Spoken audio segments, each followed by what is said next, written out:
ನಮಸ್ಕಾರ, ನೀವು ನೋಡ್ತಾ ಇದ್ದೀರಾ ಏಷ್ಯಾನೆಟ್ ಸುವರ್ಣ ನ್ಯೂಸ್. ನಾನು ಅಜಿತ್ ಹನುಮಕ್ಕನವರ್.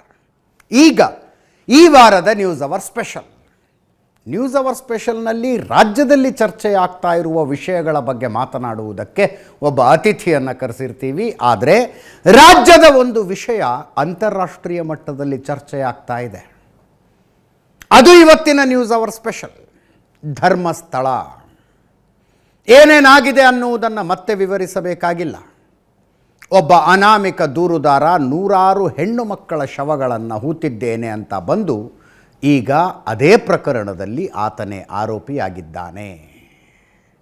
ಸೌಜನ್ಯಗೆ ನ್ಯಾಯ ಕೊಡಿಸಬೇಕು ಅನ್ನುವ ಹೋರಾಟ ಎಲ್ಲಿಂದ ಎಲ್ಲಿಗೂ ಹೋಗಿದೆ.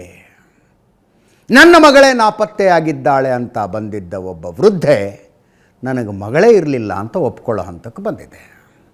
ಈ ವಿಷಯದ ಬಗ್ಗೆ ಮಾತನಾಡೋದಕ್ಕೆ ಇವತ್ತು ನಮ್ಮ ಜೊತೆ ಖ್ಯಾತ ಚಿಂತಕರು, ವಾಗ್ಮಿಗಳು ಆದಂಥ ಚಕ್ರವರ್ತಿ ಸೂಲಿಬೆಲೆ ಅವರಿದ್ದಾರೆ.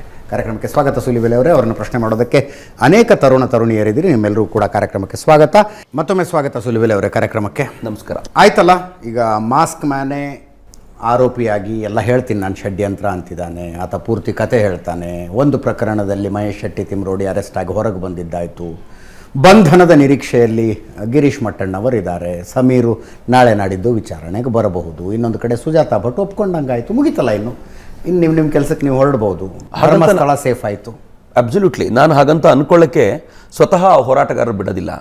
ಇಷ್ಟು ದಿನಗಳ ಕಾಲ ಸೌಜನ್ಯನ ಹೆಸರ ಮೇಲೆ ಹೋರಾಟ ಶುರು ಮಾಡಿದ್ದವರು ಕಾಲಕ್ರಮದಲ್ಲಿ ಹಿಂದೆ ಯಾವುದೋ ಆಗಿದ್ದಂಥ ಹತ್ಯೆಯನ್ನು ಮುಂದಿಟ್ಕೊಂಡು ಬಂದರು. ಅದಾದ್ಮೇಲೆ ಮಾವುತನ ಹತ್ಯೆ ಅಂತಂದ್ರು. ಅದಾದ್ಮೇಲೆ ಯಾರ್ದೋ ಆಕ್ಸಿಡೆಂಟ್ ಆಗಿದೆ ಅದರ ಕುರಿತಂತೆ ಚರ್ಚೆ ಅಂತಂದ್ರು. ಕೊನೆಗೆ ಎಲ್ಲಿಂದಲೋ ಗೊತ್ತಿಲ್ಲದ ಒಬ್ಬ ಅಜ್ಜಿಯನ್ನು ಕರ್ಕೊಂಡು ಬಂದರು. ಅವಳಿಗೊಂದು ಇಲ್ಲದ ಮಗುವನ್ನು ಅವರು ಹುಟ್ಟಿಸಿದ್ರು. ಅದಾದ್ಮೇಲೆ ಆಕೆಯ ರೇಪ್ ಮತ್ತು ಮರ್ಡರ್ನ ಮಾಡಿಸಲಾಯಿತು. ಸೊ ಎಲ್ಲವೂ ಆದ ನಂತರ ಈಗ ಅವರು ವಾಪಸ್ ಏನು ಶುರು ಮಾಡಿದ್ದಾರೆ ಅಂದರೆ, ನಾವು ಮತ್ತೆ ಸೌಜನ್ಯ ಹೋರಾಟ ಶುರು ಮಾಡ್ತೀವಿ ಅಂತ ಅಂದಿದ್ದಾರೆ. ಅಂದರೆ ಯಾವ ಸೌಜನ್ಯ ಅನ್ನೋದು ನಮ್ಮ ಜನರ ಮಾನಸದೊಳಗೆ ಒಂದು ಭಾವನಾತ್ಮಕವಾಗಿರುವಂಥ ಒಂದು ಸಂಗತಿಯಾಗಿತ್ತು. ಆ ಭಾವನೆಗಳನ್ನು ಕೆದಕುವಂಥ ಪ್ರಯತ್ನ ಇದೆಯಲ್ಲ, ಆ ಮೂಲಕ ಧರ್ಮಸ್ಥಳದ ಮೇಲಿರುವಂಥ ಈ ಶ್ರದ್ಧೆಯನ್ನು ಕೆಡಿಸುವಂಥ ತಮ್ಮ ಹೋರಾಟವನ್ನು ತಾವು ಮುಂದುವರಿಸ್ತೀವಿ ಅಂತ ಹೇಳುವಂಥ ಪ್ರಯತ್ನ ಮಾಡ್ತಿದ್ದಾರಲ್ಲ. ಡೋಂಟ್ ಯು ಥಿಂಕ್ ಅಜಿತ್, ನಾವು ಇದನ್ನು ಎಂಡ್ ಮಾಡಬೇಕು ಇಲ್ಲಿ ಅಂತ? ಅಫ್ಕೋರ್ಸ್ ಸೌಜನ್ಯಂಗೆ ನ್ಯಾಯ ಸಿಗಬೇಕು ಅಂದರೆ ಹೇಗೆ? ನೀವು ಬೀದಿ ರಂಪಾಟ ಮಾಡೋದ್ರ ಮೂಲಕವೋ ಅಥವಾ ನಿಮಗೆ ನಂಬಿಕೆ ಆಗಲಿಲ್ಲ ಅನ್ನುವಂಥ ವಿಚಾರವನ್ನು ಮತ್ತೊಮ್ಮೆ ಕಂಪ್ಲೇಂಟ್ ಕೊಟ್ಟು ನಿಮ್ಮ ಹತ್ರ ಇರುವ ಹೊಸ ಎವಿಡೆನ್ಸ್ಗಳನ್ನು ಮುಂದೆ ಇಟ್ಟು ಅದರ ಆಧಾರದ ಮೇಲೆ ಕೇಸನ್ನು ರೀಓಪನ್ ಮಾಡಿಸ್ಬೇಕೋ ಅಥವಾ ನಿಮ್ಮ ಹತ್ರ ಇರುವಂತ ಈ ಪ್ರೂಫ್ಗಳನ್ನ ನಿಮ್ಮ ಜೇಬ್ನಲ್ಲೇ ಇಟ್ಕೊಂಡು ಅದನ್ನೇ ತಿರುಗಾಡ್ತಾ ಇರುವಂತ ಪ್ರಯತ್ನ ಮಾಡಬೇಕು ಅಂತ ಯೋಚನೆ ಮಾಡಬೇಕು.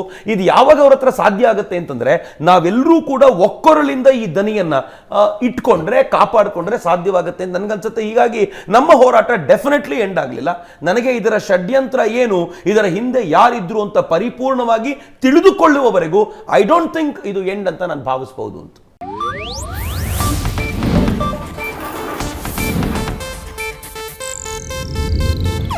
ಇದು ಏಷ್ಯಾನೆಟ್ ನ್ಯೂಸ್ ನೆಟ್ವರ್ಕ್ ಪ್ರಸ್ತುತಿ.